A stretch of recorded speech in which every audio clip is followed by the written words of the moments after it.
Hello everyone. Um, I think I've not done video. Well, I mean this kind of video for a while now. Maybe some days. I have a cough and kind of affected my voice. So even though my voice has not always been loud, but and the cough actually, affected it as well. So anyway, this video is important. So I just want to do it because I know it's going to help some people who probably are considering buying this particular project I want to talk about, and that is Peugeot 307 station wagon. Now, before I continue, I want to differentiate station wagon from uh, estate. The Peugeot 307, in fact, almost Peugeot cars with the design, that design that comes with that when you look at, you just recognize as station wagon. And I usually have larger boots than the other model that you consider sedan. Yes, sedan or saloon. So station wagon has 5 seats. They are regarded as 5 seaters. Um, but of course, it will now have a larger boot than the saloon hatchback. So that's the 2 front seats, then the 3 rear seats, just the normal seats you find in saloon. Though in most cases for the station wagon, the rear seats, those 3 rear seats, you can actually fold them, you know, and easily remove them, unlike the saloon. So just know that there are 5 seaters. Then the estate, the estate is regarded as 7 seaters,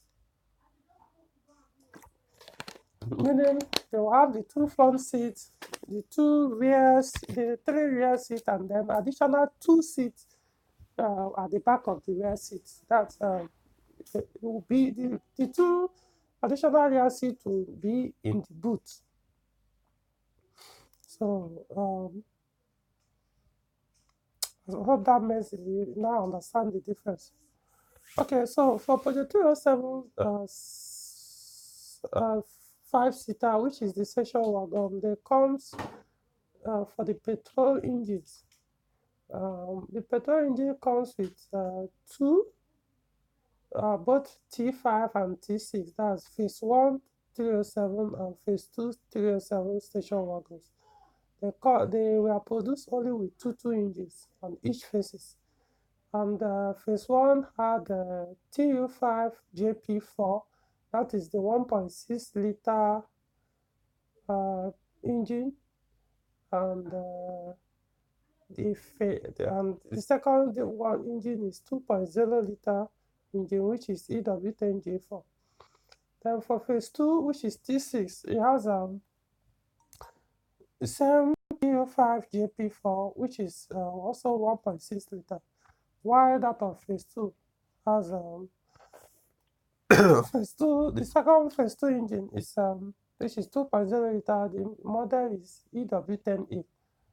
So, but what I'm going to talk about here is an observation. Something I observed. Um, I did talk about 307 TU5 with 1.6 liter petrol engine. That's TU5 JP4. Automatic, that's attached with automatic transmission. I always advise people to try to avoid buying such cars. But in this particular case, the 307 station wagon with TU5 JP4 and has automatic gearbox is please no go area. Guys, like I said, I have this cough, and so my voice, I know it'll be very difficult for you guys to hear me very well. So but I just want to make this video because of something um, is going to help a lot of people. Because somebody asked me a question on this, even though I responded to it via chat, I also want to do this video because of people that made this mistake, they are not enjoying it now. Don't buy a Peugeot 307 with TU5 JP4 uh, with automatic transmission. Most especially the station wagon or estate, if they actually do have estate, it's possible. Please don't. The TU5 JP4 doesn't have that much power.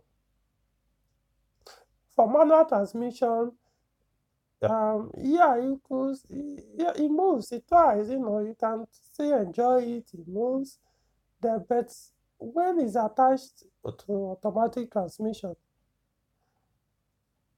yeah, it's not that enjoyable to drive.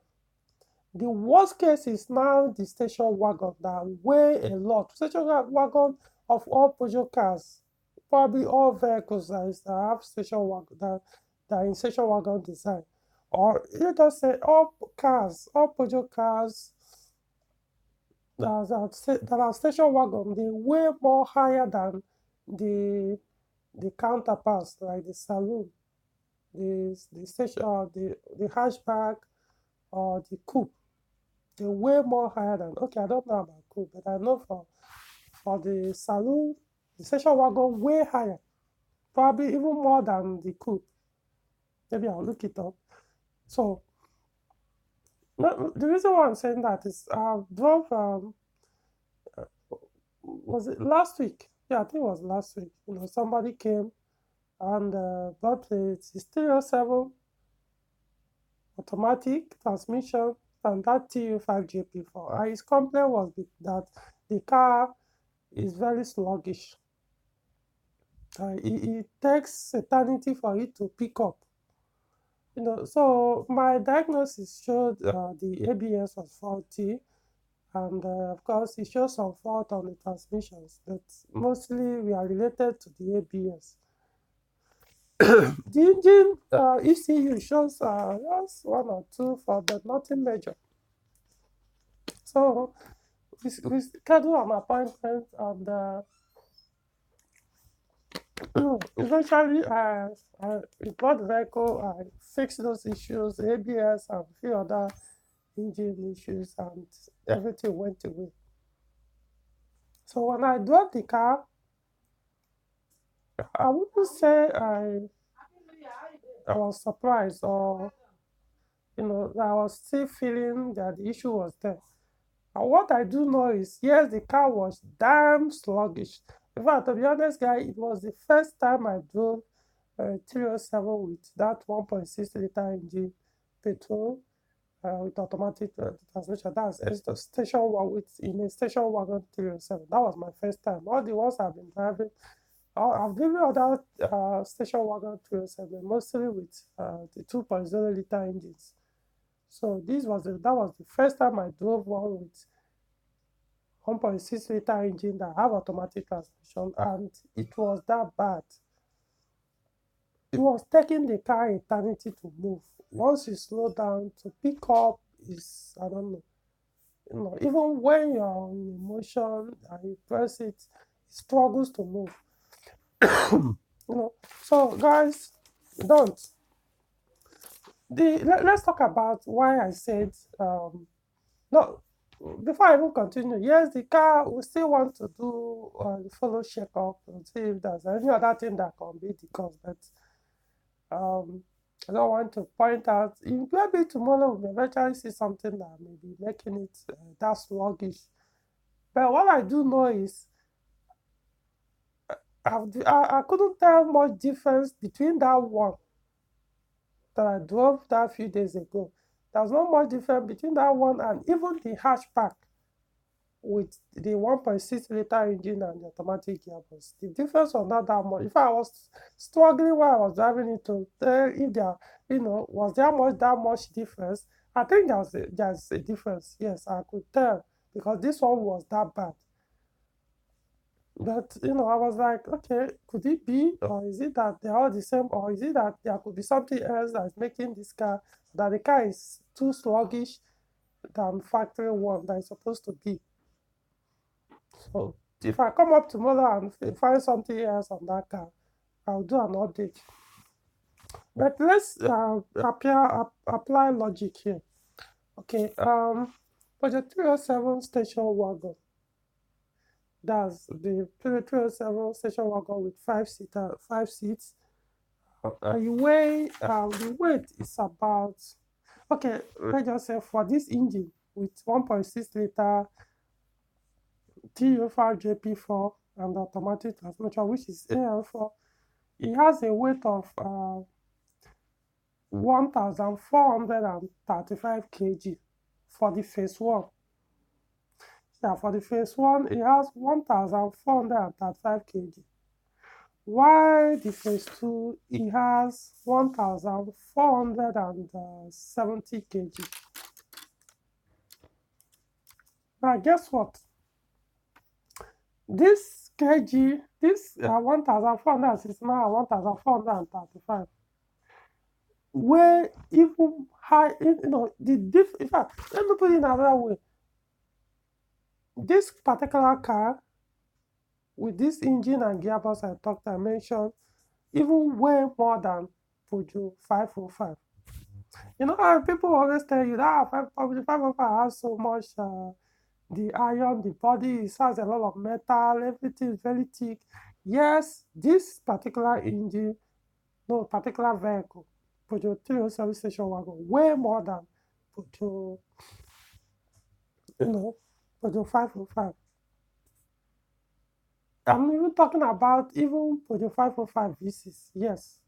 Not to talk about like Peugeot 505 with SM1 engine. That's the saloon. I'm not talking about station wagon now. The saloon, it was about 1,200 kg. Like the one with SM1 engine, that's 2.0 liter engine. The engine is about 95 horsepower. You know, yeah, about 95 horsepower, and it has about 161 Nm torque. The torque, yeah, for 161. So imagine this particular 307 engine that has only about 108 horsepower. Yeah, you could say 108 because it has more horsepower than the 505. But then the kilowatts, no, not the kilowatts, the torque, the engine torque is just is too low, which is about 147. So you could say, okay, they are almost the same with 505 engine, the power. Yet the they expect this small engine to pull this kind of weight on a station wagon vehicle that way more than that of 505. It's a fucking small engine, so I don't know why Peugeot put it there. But I understand that they're doing it for people that have options, that want a smaller car. They don't want to waste money on fuel and all that. So they just put that small engine.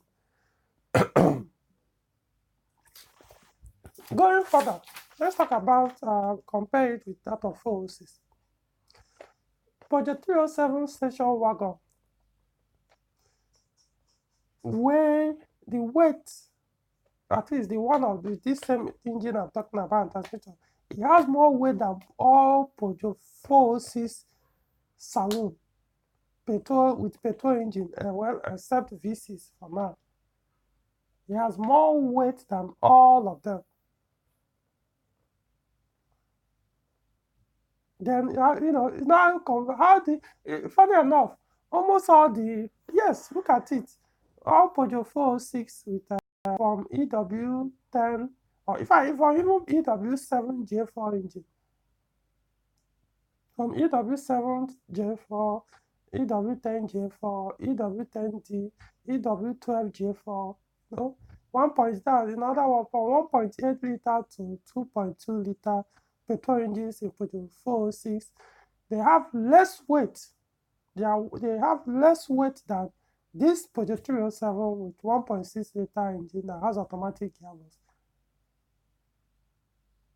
So my question now is, imagine, for those of you who understand what I'm talking about, imagine they put this particular engine, this TU5 or 1.6-liter engine in Peugeot 406. Imagine how sluggish the car would be. For those who have EW7J4 engine, you understand what I'm talking about. Or the SU7J, the SU7B or SU7J, I've forgotten the SU7, whatever. You understand that the car really doesn't have that much power. Yet, this engine have more power than this TU5. So imagine when they now put it in a 406, even if it's a station wagon, how slug, in fact, the car will burn. Nobody will even want to touch such 406. Yet, this station wagon, this 307 station wagon, has more weight than for the 406. Yeah, I'm trying to let you understand why the car, no matter what you do to it, will always be sluggish. I'm talking about the 307 with TU5JP4 or 1.6-liter engine that has automatic gearbox. Because the weight is too big for that engine. No matter what you do, the engine will not be able to pull that vehicle with all the weight. Remember that the weight I'm talking about is like only the driver. Maybe the driver that weigh about 75 kg or so. Imagine when you now start loading up the vehicle. You have maybe you have 3 additional passengers, or you load the boot with stuff. And how do you expect that car to pull the engine and the gearbox to pull that kind of weight?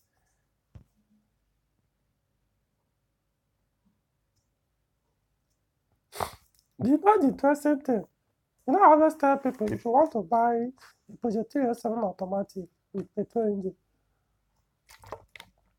I should only buy that of the one that has a 2.0-liter petrol engine. That's if you are going for petrol, that you should buy for with one of 2.0-liter, either EW10J4 or EW10A. The funny thing is that Peugeot 307 station wagon with 1.6-liter 1.6-liter what's it called? Yeah, engine, that's TU5JP4, has the same fuel consumption. The same fuel consumption of 307 station wagon with 2.0-liter engine, though manual. The same fuel consumption with that of 2.0-liter, at least the manual. Yeah, the automatic is basically may even be the same. As what I mean is the automatic will just have just a smaller. In fact, I think it's even the same. Yeah, it's the same. Not, in fact, no difference. Both the automatic and the manual of EW10J4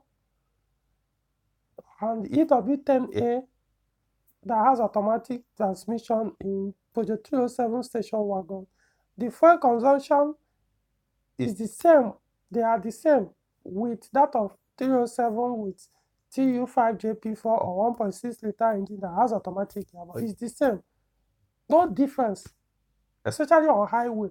They are the same. As this is what Peugeot said, not even from my own observation or experience of driving them. No, I'm talking about from brand new. Peugeot said the fuel consumption of these 4 different cars.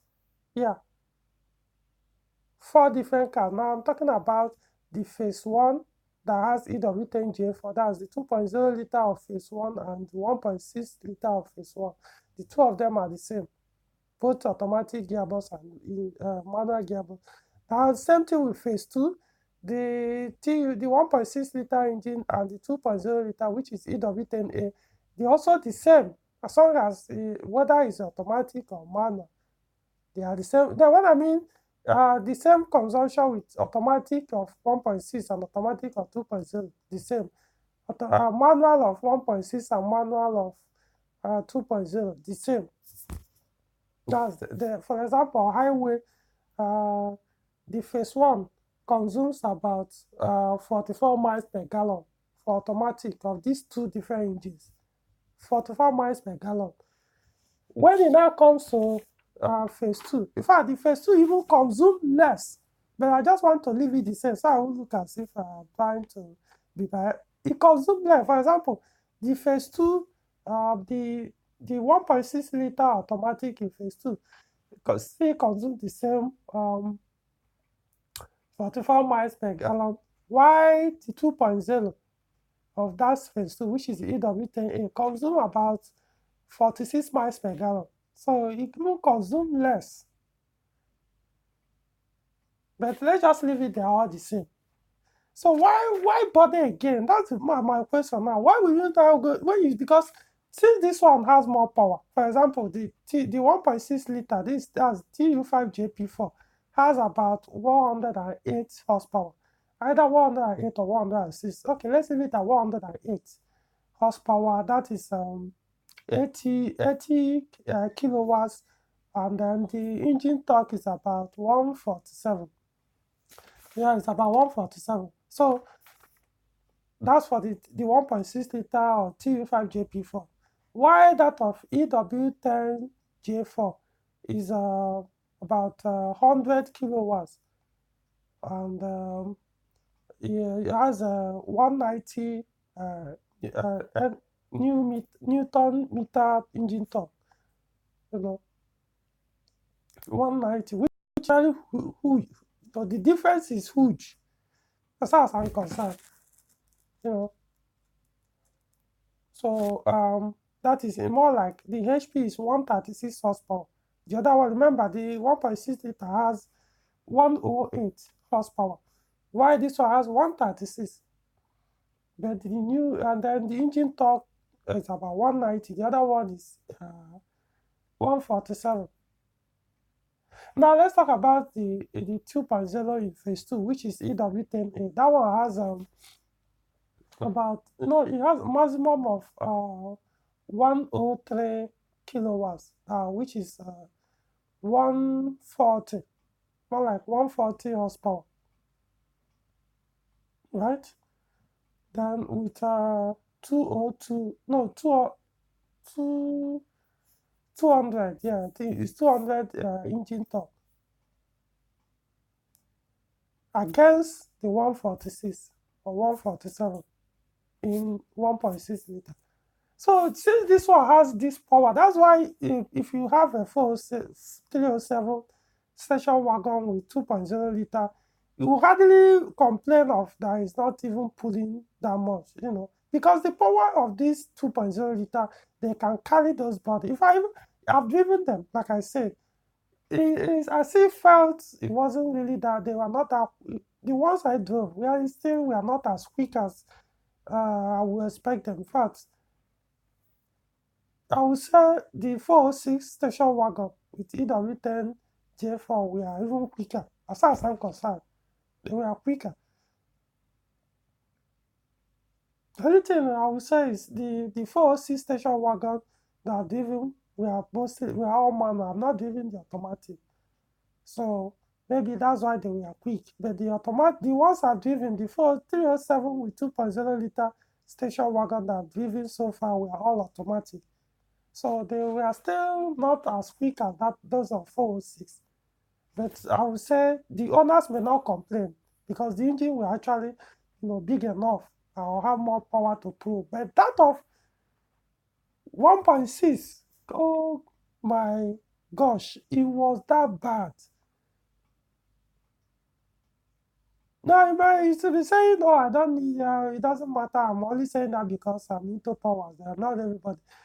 Guys, people that are complaining are men, not women. Like I said, women may not even know the difference. As far as the car moves, they are okay with it. But if you're a man, you will complain. And because I know the same energy that wants to inside me that wants in you. I know what masculinity is. we have testosterone, we have so many. Masculinity is completely different from femininity. So no matter what you do, you always have that urge, that thing, that this thing, you know, you may not be into speed, but for you to even pick up, a car that you have to push the throttle down to the floor every time you are driving it for the car to make some reasonable movement. There's no way you enjoy it as a man. You can be putting your emotion in this until you buy it. That's why if I before I even came to you, I spent so much thinking that the car has a problem, that there's a problem that is affecting the vehicle, that is making it sluggish. Until he came to me and I told him, yeah, I've seen some of this problem, but it's still, let's see what we can do. Let's at least fix those things to be sure that the transmission is shifting well. And after doing that, that was it. Now, when I now drove the car, I was like, is this what you're complaining of? Because I didn't drive it when I did the diagnosis. But after I did the fix, I said, okay, let me drive it this time. I drove it even on expressway. I was not asking if this movement is what they are complaining or calling sluggish. I honestly can't see any difference because yes, it's very bad. I wasn't enjoying the drive at all. I was not enjoying the move while I was staying behind that wheel. However, I'm not expecting something different because even the ones with lower weight or smaller body, still we are not even performing. Not to think of this one that has more weight with this same engine. So what else do you expect? So that's the thing. Guys, go and buy. Funny enough, the only time the 2.0 liter consume more than 1.6 liter in that station wagon 307 is in the city. But on highway, the consumption are the same. And even in the city, the difference is not that much. Even if it's much, you see, burn that money. You see, you regret it because you don't want to buy a smaller engine and save up. So I won't spend more money on fuel. You find that eventually was a big mistake. Not everything is about money. I don't know why people always even that's why whenever people call me, I'll be asking, please, what's the best car that consumes less? Sometimes it pisses me off. I'm being straight with you guys. It pisses me off sometimes when I'm here, especially for men. We did not build this world the way it is now because we are trying to save up. I don't know why men these days now, men are getting to, I don't know. Every small thing you want, oh, I want the one that doesn't consume fuel. Come on, guys, no. You don't need to be into cars that have up to 500 horsepower or this and that. You don't need to buy a car that consumes 5 liter per 100, what's it called, that do 5 miles per gallon. That's not what I'm saying. But when you are almost focused only on the fuel economy, the one that consumes the least, all those things, it doesn't make you that masculine. Oh, I'm being straight now because every time it's women that do bother about, okay, let's not spend. They even spend. So they even spend more than us. I don't know why we are so bad because eventually you regret it. If you are buying a car to carry so heavy load, to carry all your family, carry all these things, the least thing you consider is one with the smallest engine. That would be the worst mistake you ever make. All the people that bought it, they are now complaining. So because and you are stuck with the car. If you want to sell the car again immediately, you have to lose some money. If you buy, let's assume you bought the car 2 million naira, you may end up selling it only 1 million if you want to sell it immediately. So before you do anything, if possible, go and test drive it. See if that's exactly what you want. I wouldn't recommend anybody buying station wagon, even if it's manual. So for the 307 station wagon with 1.6 liter engine, that's TU5 JP4. Is the worst one of the, like I say, is the most slowest car I've ever driven. That 307, even when I made that video, I was even referring to the hashtag, the 5 door 307. Don't even to think about the station wagon. So don't make that mistake. But if you want to go and do, come on, a car that weigh more than 505, a car that even weigh more than 406 with from 1.8 to 2.2 liter engine. And as worst case is in fact also worse that even has less power than all this engine I mentioned in 406. Even EW7 has more power than this TU5JP4. EW7J4, EW10J4, EW10G, EW12J4. They all have more power than this thing. Yet, even me, when I drive 406 with EW10J4, yeah, the power is there somehow, but I still don't enjoy it compared to EW12 and V6. Not to think of, you now do a smaller power than the EW7, you put it in the 406, come on, that car will be like tortoise. So it's the same thing that people who have ended up buying 307 with TU5JP for automatic station wagon, that's why they are having that issue, spending money thinking there is a problem with the car, not knowing that that's how the car is. Don't make that mistake. Go and buy 2.0. That's if you're after fuel, what's it called? If you're after automatic in 307, buy 1 or 2.0. Avoid the TU5 or the 1.6 liter engine. You will regret it if you're a man. You may not even know until you drive. Maybe you may be driving it now and you think there's nothing wrong with it. Until you enter the 1 or 2.0, then you see, no. So this is, you'll be suffering all this while without knowing. But you're supposed to know now. I mean, come on. Because there's no how you even save that fuel you think you save. If you have to put your foot, the throttle pedal to the floor all the time you are driving the car, how can you tell me you are saving the fuel? Because it's going to burn more fuel. So I hope this video makes sense. If it doesn't, buy your thing, buy whatever you want to buy. It's your thing, but understand that you will eventually come to the terms of what I'm talking about, and by then it will be too late. Not that you still cannot sell it off, not that you cannot convert it and put a bigger engine, but it's going to be a good, because if you're doing the conversion, you have to spend money. You want to convert TU5JP4 to EW10J4, you're literally going to spend in Naira. I say in Nigeria, you spend more than 500,000 because you have to change so many things, even the whole wire on that car. From the tail, the rear of that car to the front, to the engine, you have to change the entire wire. So you understand what I mean. So it's not going to be a cheap conversion. So you can as well, from the day one, you go for the engine that will satisfy your needs. Station wagon has so much weight compared to the saloon. So you don't buy a station wagon with a small engine because it's going to waste that money. You think you want to save on fuel. You still have to burn more fuel than the saloon. So get one with a bigger engine, or you don't. Alright, so that's all for this video.